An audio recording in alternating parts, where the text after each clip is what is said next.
Good morning, good morning. At may hawak nga tayong ibon. Yan kilala niya ba yan? Si Dawan. Effective yung binigay natin sa kanya. Yung pellets. Diba? Laki ng improvement agad. Umuwi to Monday. Ano pala ngayon? Merkulis. Diba? Merkulis. So, kita niyo improvement nito kay Dawan. Tsaka naglinis tayo ng loop. Gawa ng maulan. Kailangan natin brasin yung mga pop tree nila. Kita sa inyo yung katawan ni Dawan. Yan o. Yan yung katawan ni Dawan. Ayan naman. O. Diba? Bilog na. O. Namumula na yan. O. Langpula na o. Diba? Yung katawan. Oh. Bilog na yung katawan ni Dawan. Ngayon bali may Webes tsaka Friday pa. Oh, 'di ba? Lalo pa tong bibilog. Oh, laki oh, bilog na oh. Pwede na ulit isabak sa race, oh. Ganda na ng picture ni Dawan, oh. Malaman na 'yan, oh. Oh, 'yan oh. Malaman na. Ah. Naglilimlim nga to.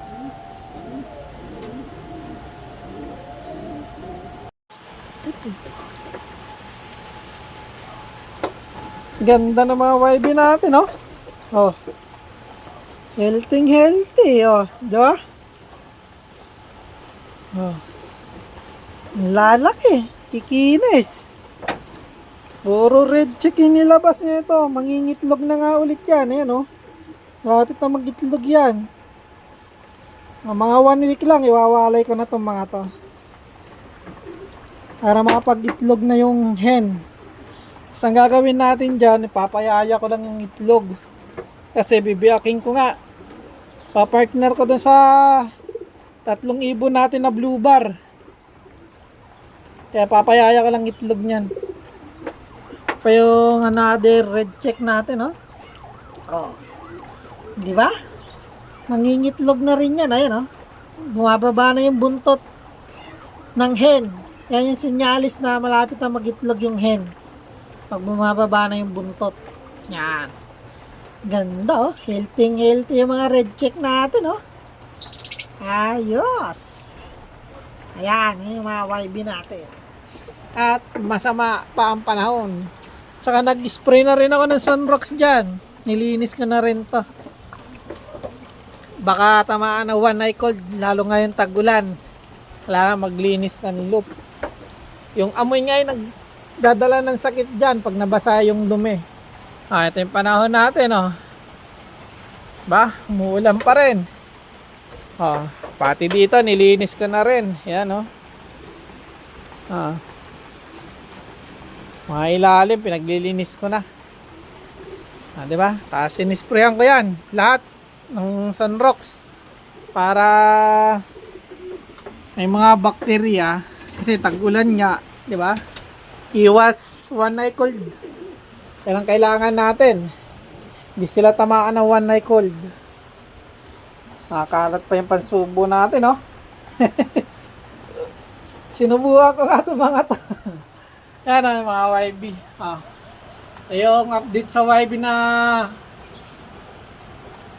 nagpa-reserve. Ayan. 1 week or 2 weeks, pwede na yan. Ito, 2 na lang YB natin dito. Nilipat ko na yung isa, binalik ko na dito. Ano? Ito yung isa, yung anak ni Dawan. Ito. Anak ni Dawan tong isa eh. Ano? Unang baby niya yan. Unang itlog, di ko tinapon. Tsaka unang baby niya. Tatry ko ngayon summer. Sabi nila pag unang itlog daw,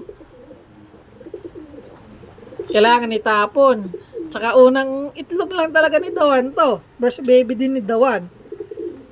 Hindi pa raw healthy. Pag gano'n, hindi pa gaano yung itlog nila. Siyempre ako, hindi ako naniniwala sa gano'n. Gusto ko, susubukan.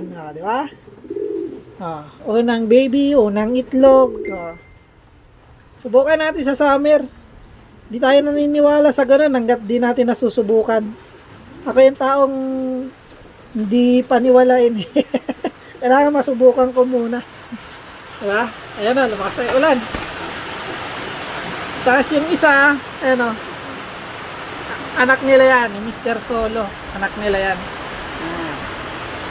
Ito yun naman yung ganda naman ng kulay na ito. Oh. Black check. At saka blue check. Ayan, parang blue check yata yung isa. O black check rin. Ayan. Pang stock bird ko nga ito. Pang project ko yan. Ayan, may gagawin ako dyan. Pang project ko yan. Ito, pang BBCM natin. Ayan. Si Abuyog Leyte. At saka si First Dropper. Ayan o. Binaba ko na nga. Ayan o. Dumi pa nga o. Binaba ko na para masanay yung YB. Para mabilis tumuka. Ayan o, nakakatayo naman na, pwede na yan. Kaya binaba ko na sa ano, sa naceback niya. Ayan. Ayan o, bali naglinis nga tayo. Ayan. Maibon natin. Ito yung Victorlin natin na second clutch. Bali nag-iisa lang to. BBCM. Ayan. Mga kapatid dyan, black check din. Ayan o. Yung Victorlin. Yan, Victorlin din yan, unang clutch. Taas na ng ulan. Yan, ingat-ingat mga kalapatids. Tsaka linis tayo ng loop. Iwas one eye cold. Mahirap magka one eye cold. Sakit din sa bulsa. Diba? Pag grabe pa yung one eye cold, mahirap matanggal. Kaya maglinis ng loop pag tagulan. Para walang amoy.